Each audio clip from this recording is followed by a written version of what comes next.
Bayangkan sebuah kota yang bukan lagi kota. Bangunan tanpa dinding, jalanan tanpa nama, dan sungai yang mengalir membawa puing dan mayat. Inilah Stalingrad tahun 1942. Disinilah bukan hanya tentara yang diuji, tetapi batas kemanusiaan manusia itu sendiri. Dan di tengah reruntuhan itu, berdiri seorang komandan yang memerintah bukan dengan pidato indah, melainkan dengan ketakutan yang terkontrol. Namanya Vasily Ivanovich Chuikov.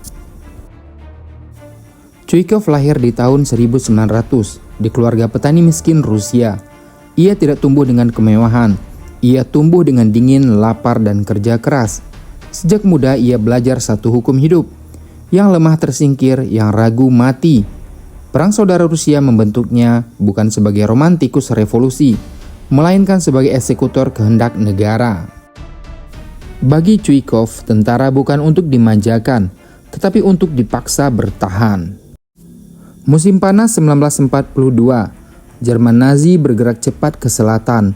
Target mereka jelas, minyak Kaukasus dan kota simbolik bernama Stalingrad. Jika kota ini jatuh, nama Stalin tercoreng, moral Soviet runtuh. Chuikov dipanggil ke markas. Perintahnya sederhana namun mustahil. Pertahankan Stalingrad apapun harganya.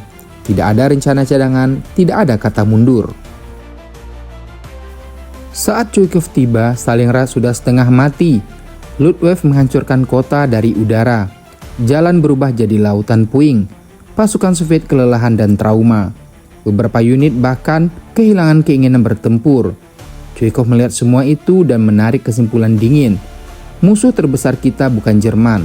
Musuh terbesar kita adalah rasa takut. Sebelum Chuikov tiba, Stalin telah mengeluarkan perintah nomor 227. Isinya brutal. Mundur tanpa perintah sama dengan pengkhianat.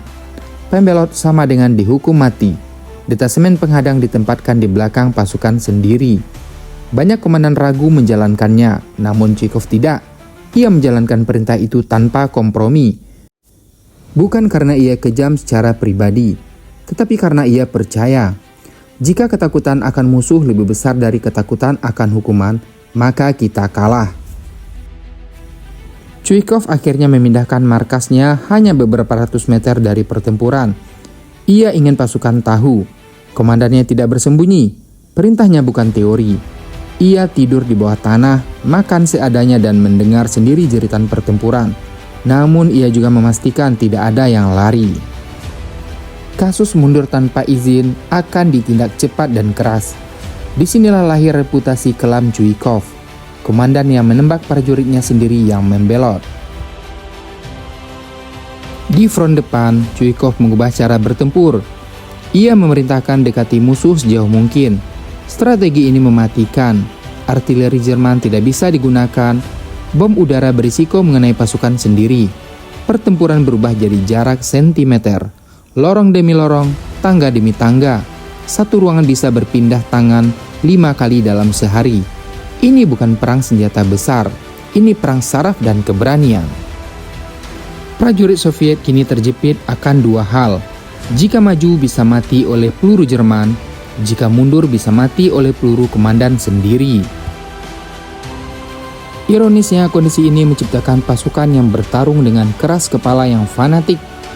Mereka bertahan bukan karena yakin akan hidup, melainkan karena tak ada pilihan lain. Chuikov memahami ini dan memanfaatkannya.